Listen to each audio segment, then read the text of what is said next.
우리 시온 찬양대 그리고 앙상블 귀한 찬양 감사합니다. 늘 수고하는 EDL 찬양단에게도 감사를 드립니다. 영적 추수를 위한 가을절 세일의 특별 새벽 기도회를 마쳤습니다. 환절기에 진행되는 집회라서 마지막 며칠 새벽은 기온이 영하로 내려가서 참석에 어려움이 있었습니다. 그런 중에도 열심을 다해서 참석하신 성도님들께 감사와 치하를 드립니다. 직장이나 학업 혹은 원거리 때문에 함께 하지는 못했지만 세상이 좋아져서 유튜브 영상으로 함께 하셨던 그런 성도님들께도 감사를 드립니다. 오늘부터는 알려드린 대로 부흥회가 시작되지요. 세일 동안 기도하면서 준비한 마음밭입니다. 그 위에 말씀의 풍성한 역사가 임하시기를 기대하고 있습니다. 특별히 이번 부흥회는 청년들이 강력하게 요청을 해와서 3부 예배 시간에 첫 집회를 시작하기로 했습니다. 강사로 오시는 한희철 목사님 섬기시는 교회가 부천 아니에요. 1시에 시작되는 예배에 맞추어 오셔야 되는 거지요. 이게 과연 가능할까 싶기도 하고, 또 가능하다고 그래도 억지로 시간 맞춰서 오려면 인사도 제대로 못하시고 점심은 자연히 드시지 못하고 오셔야 되니까 입대는 것조차 너무 미안했습니다. 그래도 조심스럽게 부탁했더니 선뜻 어떻게든 오시겠다 그렇게 얘기했습니다. 그 이유를 말씀하시는 게 감동이었습니다. 아니, 청년들이 그렇게 말씀 듣기를 사모한다는데 당연히 와야지요 그러시는 겁니다. 얼마나 감사하든지요. 저는 집회가 시작되기 전부터 큰 은혜를 받았습니다.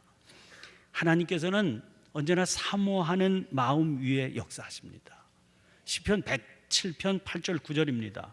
여호와의 인자하심과 인생에게 행하신 기적으로 말미암아 그를 찬송할지로다. 그가 사모하는 영혼에게 만족을 주시며 줄인 영혼에게 좋은 것으로 채워 주심이로다. 줄이고 사모하는 심령으로 참석하시면 하나님께서 반드시 역사해 주실 겁니다.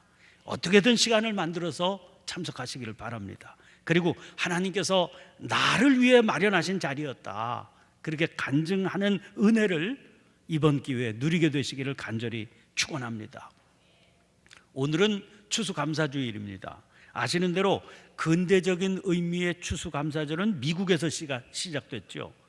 1620년 9월 신앙의 자유를 찾아 고향 영국을 떠나 신대륙에 도착한 청교도들에 의해서입니다. 그해 겨울을 나면서 절반이 넘는 사람들이 굶어 죽기도 하고 얼어 죽기도 했습니다.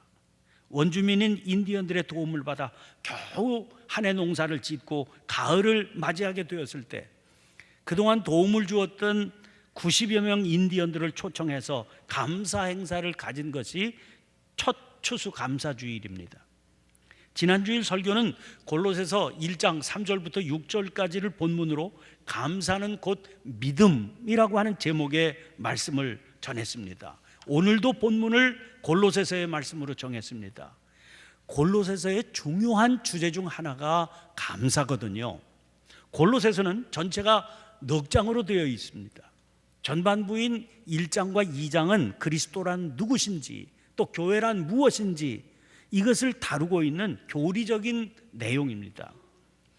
후반부인 3장과 4장은 실천적인 부분입니다. 그 실천적인 부분에서도 3장 전반부에 해당되는 17절까지는 원론적인 가르침을 전하고 있고 3장 18절부터는 사례에 따라서 아내는 또는 남편은, 종은, 주인은 그 경우의 예를 들어서 아주 세세하게 설명을 해주고 있습니다.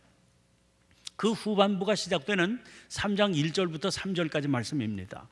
그러므로 너희가 그리스도와 함께 다시 살리심을 받았으면 위의 것을 찾으라.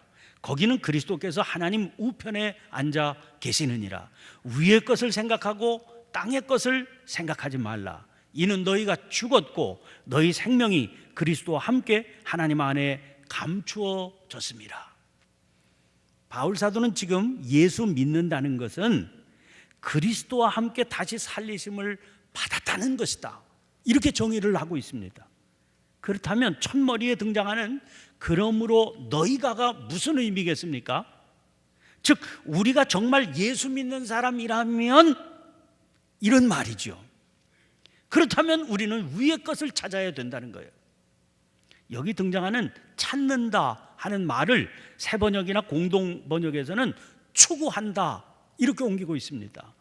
원문의 단어가 제테이테라고 하는 단어인데 이 말은 계속해서 지속적으로 습관적으로 찾는다 그런 의미의 단어이기 때문에 이렇게 옮긴 겁니다. 이 말 속에는 아직은 완성된 상태가 아니다 그런 게 전제로 깔려 있는 거죠. 이런 표현은 빌립보서 3장 12절부터 14절까지의 말씀을 떠올리게 합니다.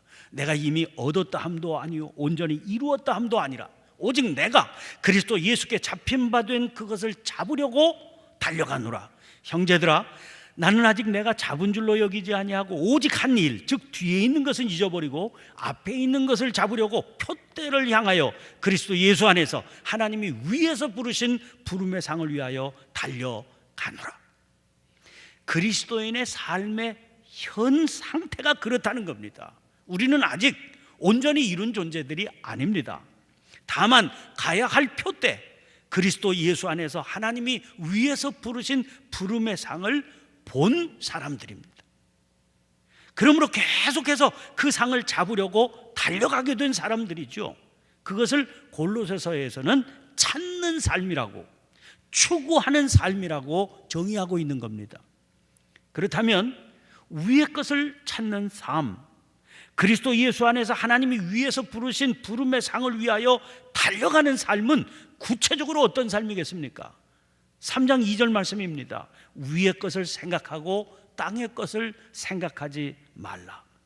한마디로 이게 위의 것을 찾는 삶이다 그런 설명이지요. 그리고 아주 더 실천적이고 구체적이고 실제적인 내용들을 3장 4장 전체에서 풀어서 설명하고 있는 겁니다.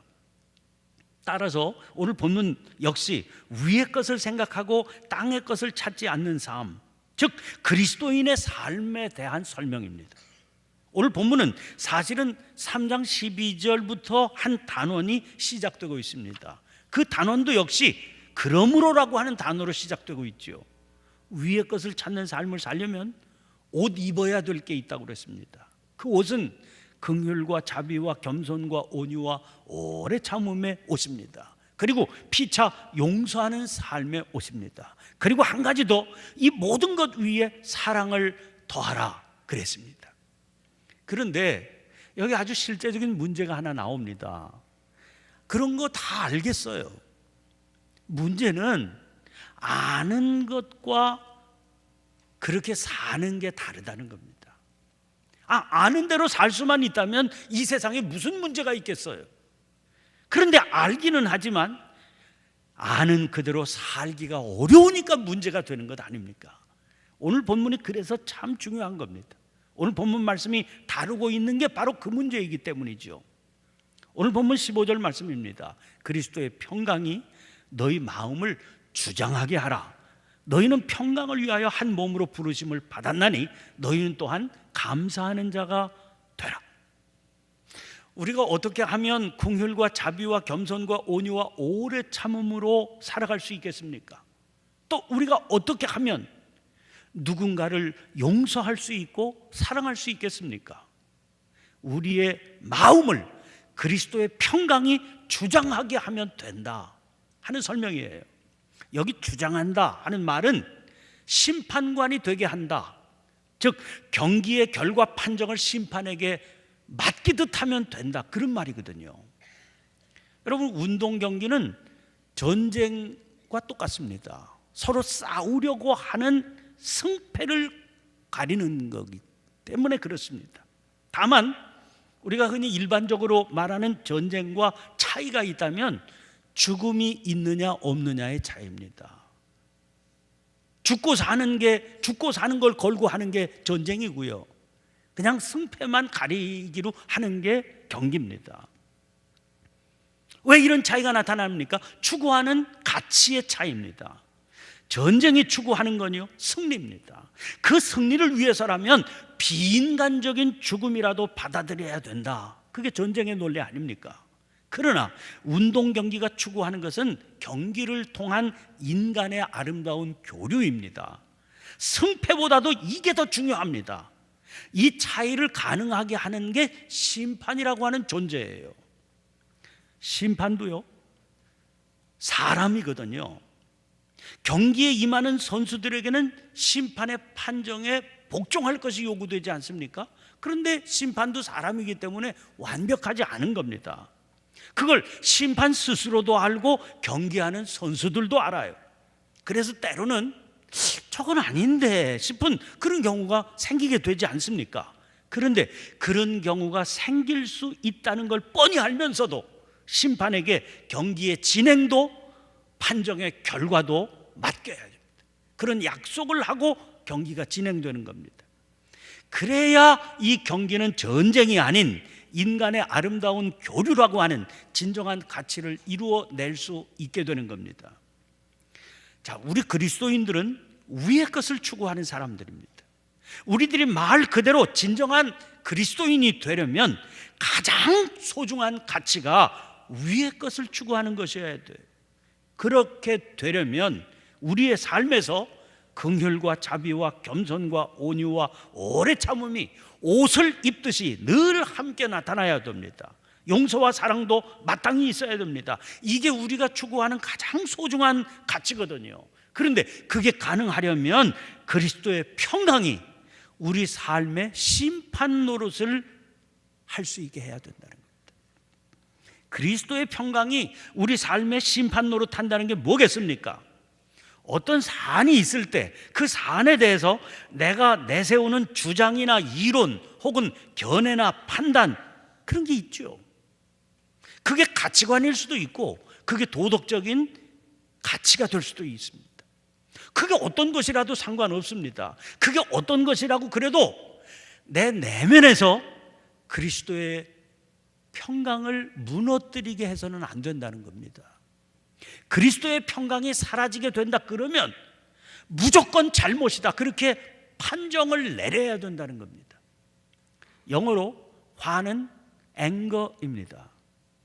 위험하다는 데인저입니다. D자 하나가 붙고 떨어지는 것에 따라서 화가 되고 위험이 됩니다. 여러분, 화가 나면 이거 위험에 처해졌다, 그런 신호로 받아야 되는 겁니다. 그런데 이제 문제는 어떻게 그리스도의 평강이 우리 마음을 주장하게 할 수 있겠느냐 하는 겁니다. 이것을 위해서 우리에게 필수적인 요구가 있습니다. 그것이 감사하는 자가 되라는 겁니다. 여기 등장하는 되라, 이 단어를 주목해 보세요. 이 말 속에는 바뀌어라, 변화해라, 그런 요구가 담겨 있는 겁니다. 그러니까 감사하는 자가 되라, 이 말에는 그 이전에는 감사와는 거리가 먼 어떤 존재가 있었다 하는 게 전제가 되어 있는 것이죠. 그게 뭐겠습니까? 그리스도를 모르는 죄 가운데 사는 존재입니다. 그의 특징이 뭐겠습니까? 로마서 1장 21절 말씀입니다. 하나님을 알되 하나님을 영화롭게도 아니하며 감사하지도 아니하고 오히려 그 생각이 허망하여지며 미련한 마음이 어두워졌나니 감사하지도 아니하고, 즉 감사할 줄 모르는 것이 가장 뚜렷한 특징 중에 하나로 그렇게 밝혀져 있죠. 그런데 되라 하는 이 단어를 주목해야 될 또 하나의 이유가 있습니다. 되었다, 그게 아니라 되라 이기 때문입니다. 되라고 했으니까 감사하는 자는 저절로 이루어지는 게 아니라고 하는 것을 알 수 있지요. 의지적인 결단과 노력이 필요하다, 그런 의미가 여기 담겨 있습니다. 저절로 감사하는 자로 살아갈 수는 없어요. 이것을 위해서 훈련하고 노력해야 됩니다. 그러면 어떻게 해야 감사하는 자가 될 수 있을까요? 새해 첫날에 새해 첫날 아침에 해맞이 하는 사람들 보도를 통해서도 보고 사진을 통해서도 보시지요. 그분들 장면을 보면 떠오르는 해를 바라보면서 손을 맞잡고 기도하는 모습 보실 수 있습니다. 오늘 살아있음을, 그리고 내일에 대한 희망을 품고 감사하고 있는 것 아닙니까? 이런 감사하는 모습은 노력하지 않아도 저절로 우러나오는 감사입니다. 훈련의 결과가 아니에요. 이런 감사는요, 마치 뿌리가 없는 꽃과 같습니다. 지속적일 수가 없고 상황에 따라서 얼마든지 달라질 수 있는 감사입니다. 삶의 근원적인 감사가 아니다, 그런 말이에요. 그래서 떠오르는 해를 보며 살아있음을 감사했지만 바로 그 장면 끝나고 돌아오는 길에서 차가 막히죠? 언제 내가 감사했냐 하는 듯 짜증내고 불평이 터져 나올 수 있는 겁니다.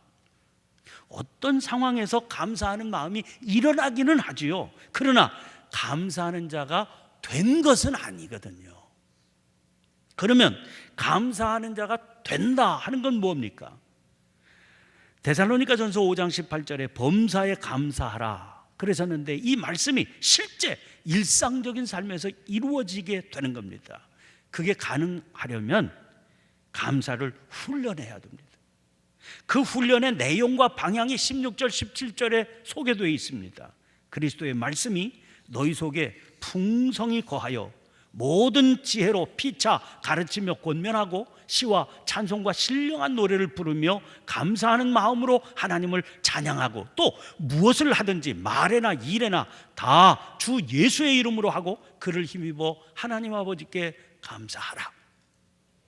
여기 무엇보다 중요한 게 그리스도의 말씀이 풍성히 거하게 한다는 겁니다. 감사한다 하는 독일 말은 당켄입니다. 그런데 생각한다 하는 독일 단어는 덴켄이에요. 그런데 이 덴켄, 생각한다는 말에서 당켄, 감사한다는 말이 유래가 되었다는 겁니다. 생각하는 사람만 감사할 수 있기 때문입니다.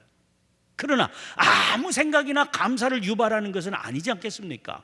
날마다 자기에게 주어지는 것들이 어디에서부터 온 것인지를 생각하는 것, 깨달음을 얻는 생각이어야 되지요. 그런 생각 어디에서 오겠습니까? 그리스도의 말씀 아니겠어요? 그 말씀이 풍성히 거하게 되면 그로부터 흘러나오는 모든 지혜로 피차 가르치며 권면하는 역사가 나타나게 됩니다. 사람의 생각이나 판단 혹은 세상의 풍조에 따른 지혜에 의한 게 아닙니다.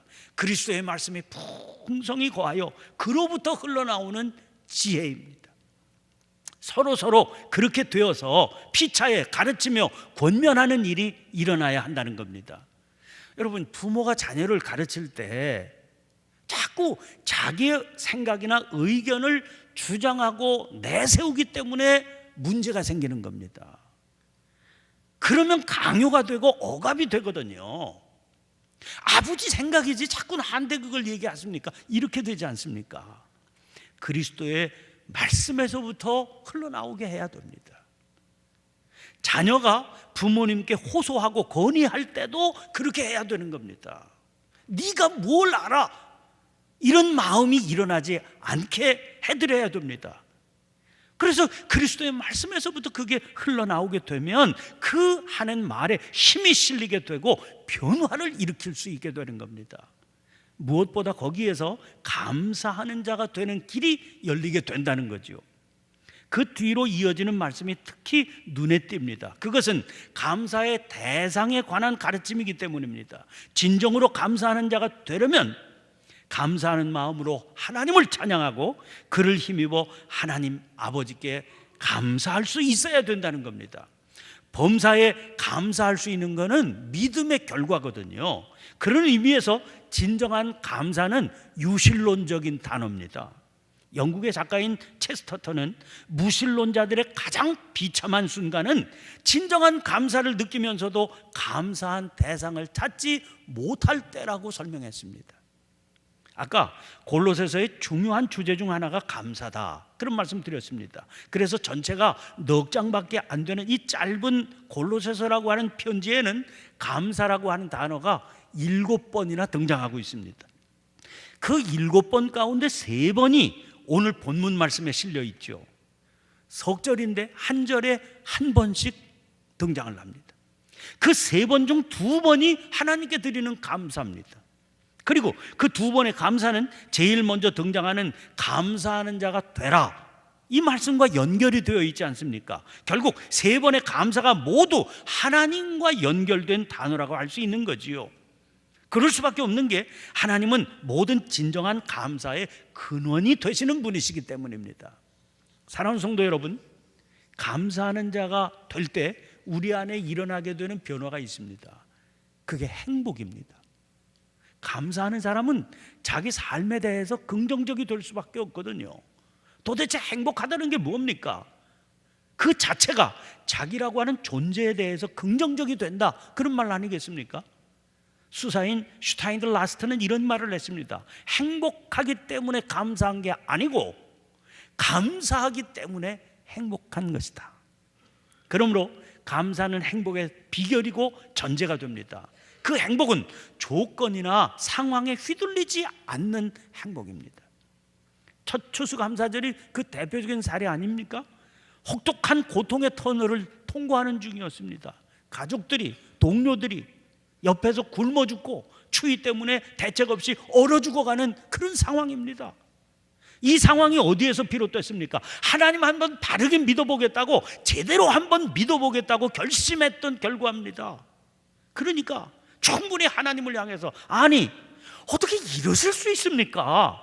원망하고 불평할 수 있는 상황이었죠. 그런데 그들은 원망과 불평을 붙드는 대신 감사하기로 작정한 겁니다. 그랬더니 풍성한 감사의 조건들이 생겨났습니다.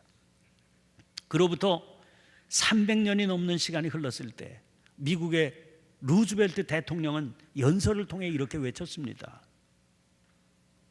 지금 미국이 당면한 위기는 나빠진 상황이 아니라 우리가 감사를 잃어버린 데 있습니다. 이런 연설을 한 루즈벨트 대통령 내외는 자기들의 삶을 통해서 감사하기로 작정한 삶을 실천했던 부부였거든요. 자녀를 6 두었는데 그 중에 하나가 그만 세상을 먼저 떠났습니다. 그 끔찍한 슬픔 중에서 부인인 엘리노어는 아직도 자기에게 사랑할 수 있는 아이들이 5이나 있는 것을 감사하겠다, 그렇게 고백했습니다. 엎친 데 덮친 격으로 한참 활발하게 정치활동 펼치던 39살의 젊은 남편에게 척수성 소아마비가 찾아왔습니다. 휠체어를 타고 평생을 살아야 됩니다. 휠체어를 의지하게 된 불구가 된 남편이 아내에게 물었습니다. 여보, 이렇게 불구가 된 나를 아직도 당신 사랑하시오? 그러자 엘리노어가 웃으면서 대답했다고 그래요. 내가 언제 당신의 다리만 사랑한 줄 아세요? 내가 사랑한 것은 당신의 인격과 삶 전체지. 우리도 다르지 않습니다. 잊지 마세요. 감사하는 자가 되십시오. 어떻게든 감사를 찾으십시오. 그것이 우리 삶의 위기를 극복하는 유일한 길입니다. 기도하겠습니다. 감사하신 하나님, 1년의 거의 끝부분에 한 해 동안 살아온 삶을 되돌아보며 추수감사 주일로 지키게 해주신 주님의 은혜를 찬양합니다. 농사짓지 않기 때문에 거두어드린 풍성한 단을 가슴에 안지는 못하지만 그것과 다를 바 없는 삶의 풍부하고 진한 고백들을 안고 주님 앞에 나왔습니다. 믿음의 눈으로 그 삶을 바라보며 여전히 문제 많은 세상 가운데 두 발 딛고 살지만 감사하기로 작정한 믿음의 일꾼들이 되게 해 주시옵소서. 그 감사하는 삶을 구체적으로 훈련하며 살아가는 가운데 삶의 요소들을 근본적으로 믿음으로 변화시켜 나아가는 주의 백성들이 되게 하여 주옵소서. 저희들의 삶을 통해 번지는 거룩한 영향력으로 불평과 불만과 원망과 화로 가득한 이 세상을 감사로 바꾸어가는 주님의 일꾼들로 쓰임받게 도와 주시옵소서. 예수님의 이름으로 기도하옵나이다. 아멘. 아멘.